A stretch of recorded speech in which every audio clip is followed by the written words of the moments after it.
Hi అండి, welcome back to హైస్ట్రీ logs. ఈరోజు వీడియోలో ఆలూ పాలక్ కర్రీ ఏ విధంగా ప్రిపేర్ చేసుకోవాలో తెలుసుకుందాం. దీనికోసం ముందుగా పాలకూరని ఇలా చిన్న చిన్న ముక్కలుగా కట్ చేసుకుని పక్కన పెట్టుకోవాలి. ఆలూని కూడా ఇలా ముక్కలుగా కట్ చేసుకుని వాటర్లో వేసుకోవాలి. అలాగే 2 మీడియం సైజు ఉల్లిపాయలను కూడా కట్ చేసుకుని పక్కన పెట్టుకోవాలి. కర్రీ కోసం ముందుగా స్టవ్ వెలిగించి మూకుడు పెట్టుకుని దానిలో కొద్దిగా ఆయిల్ వేసుకోవాలి. ఆయిల్ హీట్ అయ్యాక దానిలో కొద్దిగా జీలకర్ర కూడా వేసుకోవాలి. జీలకర్ర కొద్దిగా వేగాక ఇప్పుడు దానిలో ఉల్లిపాయ పచ్చిమిరపకాయలను కూడా వేసుకోవాలి. ఈ ఉల్లిపాయ ముక్కల్ని ఎర్రగా బాగా వేయించుకోవాలి.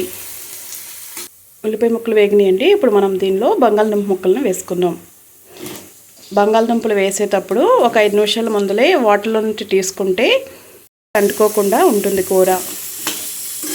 బంగాళదుంపలు వేసుకున్నాక కూరను ఒకసారి బాగా కలుపుకోవాలి.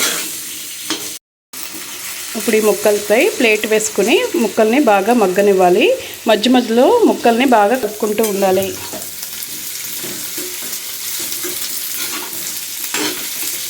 బంగాళదుంప ముక్కలు మగ్గినాయండి. ఇప్పుడు మనం దీనిలో కూరకు సరిపడా సాల్ట్, అలాగే సరిపడా కారం, కొద్దిగా పసుపు కూడా వేసుకొని కలుపుకోవాలి.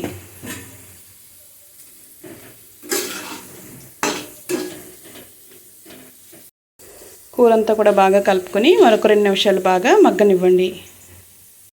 ఇప్పుడు దీనిలో కొద్దిగా ధనియాల పొడి, అలాగే కొద్దిగా జీలకర్ర పొడి వేసుకొని కలుపుకోవాలి.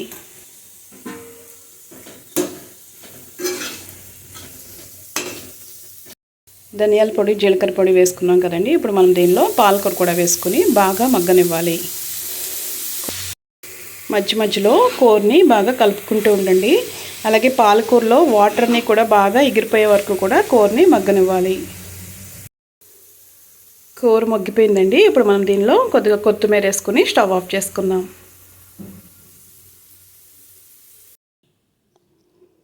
చూసారు కదండి ఆలూ పాలక్ కర్రీ ఏ విధంగా ప్రిపేర్ చేసుకోవాలో. మీకు కనుక ఈ వీడియో నచ్చినట్లయితే వీడియోని లైక్ చేయండి, షేర్ చేయండి, సబ్స్క్రైబ్ చేసుకోండి.